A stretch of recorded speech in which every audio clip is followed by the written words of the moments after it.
국가정보원 4급 직원이 헌법재판소의 동향을 수집했다는 의혹 제기가 정치권을 강타했습니다. 국정원은 더 이상 국가와 국민을 지키는 정부 기관일 수 없다.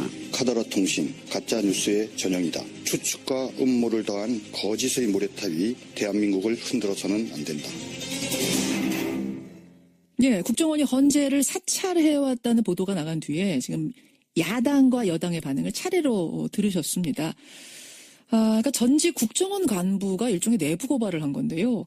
오랫동안 사법부 정보 수집을 담당했던 국정원 4급 간부 A씨가 올해 초부터 헌법재판소를 전담 사찰해왔다. 이게 골자입니다. 이 간부는 헌재와 법조 관계자들을 두루 만나면서 탄핵에 대한 재판관들 견해가 어떤지를 파악해서 상부에 보고를 해왔다는 건데 이게 정말 사실이라면 탄핵 심판에 악용됐을 우려가 있는 거죠. 예, 중대한 범죄입니다. 국정원 측은 전면 부인을 하고 있습니다만 사안이 워낙 중대해서 저희가 좀 더 깊이 들여다봐야겠습니다. 더불어민주당 송영길 의원 연결을 하죠. 송 의원님 안녕하세요. 네네, 안녕하십니까. 지금 저 문재인 전 대표 캠프의 총괄 본부장도 맡고 계시는 거죠? 네네, 그렇습니다. 예. 그러니까 국정원 직원 A씨가 헌재의 동향을 파악해서 상부에 보고했다. 이게 지금 다른 국정원 전 직원의 폭로인데 뭐를 어떤 식으로 파악했다는 거예요? SBS 한정원 기자의 보도에 따르면 예. 헌법재판관들의 동향이나 그 주변들을 체크해서 이 탄핵 소추 여부에 대한 것을 모니터한 게 아닌가 이렇게 생각이 듭니다. 인용이냐 이 사람 이 재판관은 인용이냐 기각이냐 각하냐 또 요 재판관은 어떤 생각을 갖고 있느냐 요거를 파악했다는 거예요. 그게 가장 궁금한 사항이 아니겠습니까? 청와대 입장에서. 아하. 그래서 아무래도 이런 부분들이 지난번에 김기춘 비서실장 시절에 김명환 민정수석의 메모 같은 걸 보면 예. 사법부에 대한 여러 가지 체크하는 것들이 나오고 있을 뿐만 아니라 국정원이 그동안 댓글 사건이라든지 이 대법원장, 춘천지방법원장 사찰 문건 같은 것들을 있었던 걸 유추해 볼 때 예. 상당히 의심이 많이 갑니다. 예. 그 사찰 문건 여러분 기억하실 거예요. 양승태 대법원장이었죠. 등산을 뭐 어떻게 다닌다. 뭐를 좋아한다. 뭐를 싫어한다. 네. 뭘 어떻게 했다. 뭐 이런 개인적인 정보를 다 취합해서 위에 보고했다는 요 사찰. 네. 근데 원래 국정원이라는 곳은 대공, 대테러 관련된 거 아니면 어떤 국내 정보도 수집 못하게 돼 있는 거죠? 그렇습니다. 예. 이 국정원법 제3조에 따라서 이게 금지되어 있습니다. 이건 분명한 사실 불법. 사드 배치를 둘러싼 중국의 보복 조치 예상 이런 것들을 좀 국정원이나 이런 데서 해야 되는 거 아닙니까? 그런 것을 전혀 예상도 하지 못하고. 예. 그럼 이게 사실이라면 이걸 파악해서 누구한테 보고했다고 그 라인을 어떻게 보세요? 글쎄, 그건 더 파악을 해봐야 되겠습니다만, 우병우 전 수석이 청와대와 밀착돼, 지금도 뭐, 박근혜 남자로 알려져 있는 분이고, 또 이분이 심원원 국정원 조직도 있는 거 아니겠어요? 아주 옛날에 추모 국장도 그렇고, 지금 최모 처장도 아주 친한 관계로 알려져 있고, 예. 수시로 통화한 것으로 알려져 있습니다. 예. 이 우병우라는 분이 수사를 받은 그런 상황에서도 검찰국장과 천여 차례 통화를 했다 그러고 그렇죠. 김수남 검찰총장과도 수시로 통화를 했다 그러니까 예. 대한민국에 자기를 수사하는 검찰의 총수와 수시로 통화할 수 있는 사람이 참 있을 수 있겠습니까? 자신을 수사하는 검찰의 총수와 통화가 가능한 사람, 수시로 가능한 사람이 있을 수 있겠느냐. 결국 지금 그 폭로한 전직 간부에 따르면 우병우 수석하고 친분이 있는 국정원의 고위 간부가 있고 그 고위 간부가 직접 A씨한테 이걸 사찰해라, 헌재 사찰해라, 동향 파악해라 이렇게 지시를 했다는 폭로거든요. 그럼 결국 그 라인 타고 또 청와대로 갔을 거라고 보시는 거군요. 그렇습니다. 그래서 저희 당은 오늘 오후에 우리 김병기 의원, 조응천 의원, 신경민 의원, 이인영 의원 이렇게 네 분이 국회 정보위 위원입니다. 예. 우상 원내대표와 함께 예. 긴급 회의를 열어서 이에 대한 진상조사를 할 생각입니다. 근데 이거를 이제 파악을 했어요. 어떤 재판관이 어떤 성향을 가지고 있고 어떤 쪽으로 지금 결론을 생각하고 있는가를 파악을 했다 하면은 그걸 어떻게 탄핵 심판에 이용한다는 거죠? 대통령이 직접 임명한 헌법재판관들이 있는 거 아니겠어요? 있죠. 세 분만 반대하면 기각될 수 있기 때문에 뭔가 같이 연결하려고 시도를 하지 않겠습니까? 물론 시도는 쉽지 않겠지만. 근데 저는 어제도 우리 김문수 전 지사와 KBS 토론회를 했는데. 예. 기각을 확신을 하고 있어요. 그냥 분장실에서 이야기했을 때도. 김문수 지사가 이거 탄핵 기각될 거라고 확신하세요? 그렇게 한 분들이 많잖아요. 근데 분장실에서 서로 사적으로 이야기를 해도. 예. 무조건 기각될 거라 그래서 이분들이 뭔 정보를 알거나 아니면 뭐 그냥 자신들의 희망사항 아닙니까? 희망사항을 말하는 거겠죠. 근데 이런 혹시라도 예. 이러한 이 공작들이 병행되고 있다고 한다면 심각한 문제가 아니겠습니까? 그럴 리가 없겠지만 예. 이번 기회에 이러한 요소들을 차단하는 계기로 삼아야 된다 이렇게 알겠습니다. 생각합니다. 지금 국정원의 반응이 나왔어요. 국정원에서는 전혀 사실 무근이고 이건 명예훼손감이다. 또 뭐 여당도 반응 나옵니다만 아니 한 언론에서 나온 보도가 전부고 그 보도 역시 다른 증거 없이 그냥 전직 국정원 직원 말에만 의존한 건데 이거 어떻게 믿을 수가 있느냐 이건 어떻게 생각하세요? 여러 가지 더 확인을 해봐야 되겠습니다만 그 한 기자도 어제 이렇게 간접적으로 접촉을 해봤는데 예. 확실한 근거가 있다 이렇게 주장을 하고 있는 것이고 그래서 이번 계기로 더 정보위 차원에서 더 조사를 해볼 생각입니다. 아니 그 기자가 다른 근거가 있다, 확실한 근거가 있다 그렇게 말을 해요. 제가 직접 통화된 건 아니고요. 예. 간접적으로 뭐 듣기로는. 근거가 있다라고 이렇게 주장하고 있다 그럽니다. 추가 보도가 또 나올 수도 있다는 얘기군요. 그래 모르겠습니다. 그 문제는. 예, 알겠습니다. 보통 뭐 다른 근거가 있다고 하면은 추가 보도가 이어지는 게 이제 보통 언론이니까. 5일에 SNS에다가 이렇게 쓰셨어요. 송영길 의원께서. 비밀병기가 나서기로 했다. 앞으로 다가올 조기 대선에 제2의 댓글 공작 못하도록 쐐기를 박아야 한다. 이 비밀병기란 게 무슨 말씀이십니까? 김병기 의원을 이야기하는 겁니다. 김병기 의원 국정원 출신. 네. 뭐 어떻게 쐐기를 박으시겠어요? 이번 계기에 이제 정보위 차원에서 조사를 하고 예. 저희들도 여러 가지 국정원 관련 전직 의원들과 대응반을 만들어서 예. 이러한 요소들을 모니터해서 국정원을 또 감시하는 조직을 만들어야죠. 아니 근데 지난번에 사실은 대선 개입 댓글 사건 뭐 있고 나서 이런 거 다 재발 방지책 만들어진 줄 알았는데 아니었어요. 어떠한 제도를 만들었더라도 운영하는 사람이 이걸 사적으로 악용해버리고 실제 우병우가 검찰국장을 수시로 천여 차례 통화했다는 것은 심각한 거 아닙니까? 그렇죠. 대한민국 검사의 인사권을 장악하고 있는 검찰국장과 예. 수시로 사적인 통화가 되고 뭐 공적인 통화라 그러겠지만 예.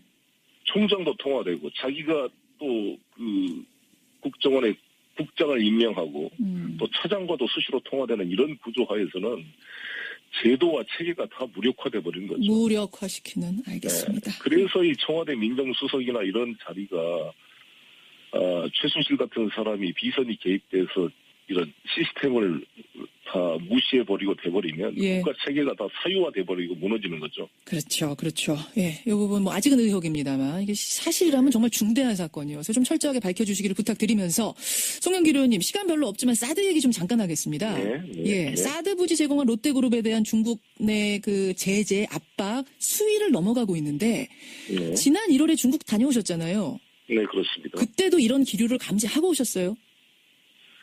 우리 국민들이나 또 보수적인 분들은 사드 배치를 해버리고 나면 기정사실화돼서 중국도 어쩔 수 없을 것이다. 이러한 막연한 그 예상을 하고 있는 것 같아요. 예. 미국 측도 그러고요. 그러나 제가 만나본 중국 입장에서는 이게 그렇게 쉽게 넘어갈 사안이 아니다. 전략적 이해관계로 보이기 때문에 심각한 후유증이 발생하고 한중 관계가 아주 계속 악화될 가능성이 높습니다. 심각한 후유증. 그럼 어느 정도 보복까지, 어느 정도 타격까지 예상하시나요? 단교의 수준에까지 가겠다는 거 아니었어요? 단교 수준? 이게 사드 배치를 단순한 사드만의 문제가 아니라 이게 한미일 군사 공동체 강화로 제2의 나토로 보는 겁니다.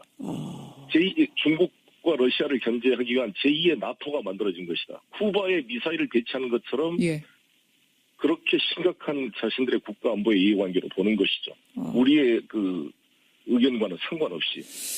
그러면 저는 이런 사드 배치 찬반을 넘어서 좀 중국의 반발을 누그러뜨리는 역할을 했어야 되는데 6월 30일 날 황교안 국무총리가 중국을 방문해서 시진핑을 만났을 때 한마디도 이런 이야기가 없었던 거 아닙니까? 결정된 것도 없고. 그렇죠, 그렇죠. 그 자리에서 또 사드에 대한 반대의 입장을 시진핑 주석이 또 밝혔고. 예. 근데 돌아와서 일주일 만에 바로 결정을 해버렸단 말이에요. 예. 그러면 설령 결정을 하더라도 이렇게 졸속적으로 하게 되면 중국이 생각할 때 무시당. 얼마나 무시당한 느낌을. 그렇죠. 그렇겠네요. 예, 일주일 전에. 저희 국회의원들도 엄청나게 무시당한 거 아닙니까? 국회에 나와서 한민구 장관이 김종대 의원 질의에 아무런 준비도 안 돼 있다. 논의된 바 없다. 이렇게 해놓고 예, 예. 바로 돌아가서 결정을 했으니 이게 정상적인 국방부 장관도 소외된 최순실이나 어떤 비선에 의해서 급작스레 결정된 게 아닌가. 로키드 마틴의 로비가 있었던 것이 아닌가. 이런 의심을 할 수밖에 없는 할 것이죠. 수밖에 없는 상황. 이번 사드 배치로 가장 이익을 볼 사람은 로키드 마틴 회사이고요. 네, 두 알겠습니다. 번째는 일본이고 세 번째는 북한이라는 거 아니겠습니까? 하하, 예, 예. 우리에게 가장 중요한 것은 북한의 6차 핵실험을 막는 것이고 ICBM 개발을 막는 것인데 그것을 막을 수 있는 힘은 그래도 중국에 있습니다. 중국이 지금 유엔 결의안 2270, 232를 나름대로 지키고 석탄 수입량도 제한시키고 성의를 나름대로 보이고 있는데 예.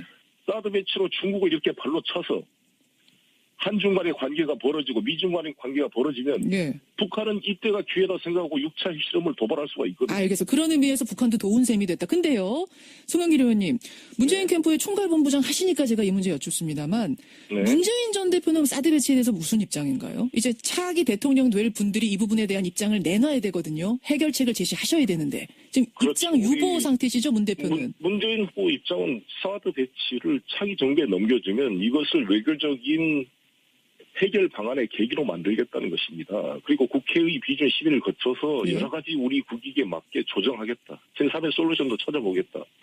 외교적으로 이것을 해결할 수 있는 보관이 있다. 자신이 있다. 이것을 표명하고 있는 것입니다. 배치 철회 이쪽은 아닙니까? 철회로 지금 이재명 시장 같은 분들은 입장을 정리하셨거든요. 근데 그 정도는 아니고요. 철회라고 단정할 수는 없죠. 왜냐하면 이게 차기 정부에 와서 이것을 외교적 카드로 쓰는 핵심은 중국에 가서 북한 6차 핵실험을 막으라라고 압력을 넣어야죠. 그리고 핵이 더 이상 악화되지 않도록 모라토리움을 끌어내릴 수 있는 중요한 수다지 사드 배치가 될 수가 있습니다. 이 논란이.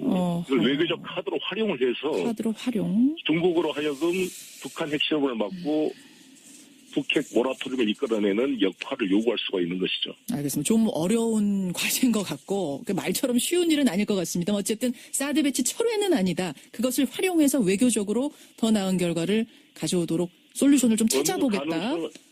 가능성을 딱 철회다, 인정이다라고 고정하는 것이 아니라 예. 국회의 심의와 또 이것을 한중 관계, 한미 관계의 외교적인 해결의 수단의 계기로 이걸 활용하겠다는 뜻입니다. 여기까지 말씀 듣도록 하겠습니다. 송영길 의원님 고맙습니다. 네, 감사합니다. 더불어민주당 송영길 의원이었습니다. 국가정보원 4급 직원이 헌법재판소의 동향을 수집했다는 의혹 제기가 정치권을 강타했습니다. 국정원은 더 이상 국가와 국민을 지키는 정부 기관일 수 없다. 카더라 통신 가짜뉴스의 전형이다. 추측과 음모를 더한 거짓의 모래탑이 대한민국을 흔들어서는 안 된다. 예, 국정원이 헌재를 사찰해왔다는 보도가 나간 뒤에 지금 야당과 여당의 반응을 차례로 들으셨습니다. 그러니까 전직 국정원 간부가 일종의 내부 고발을 한 건데요.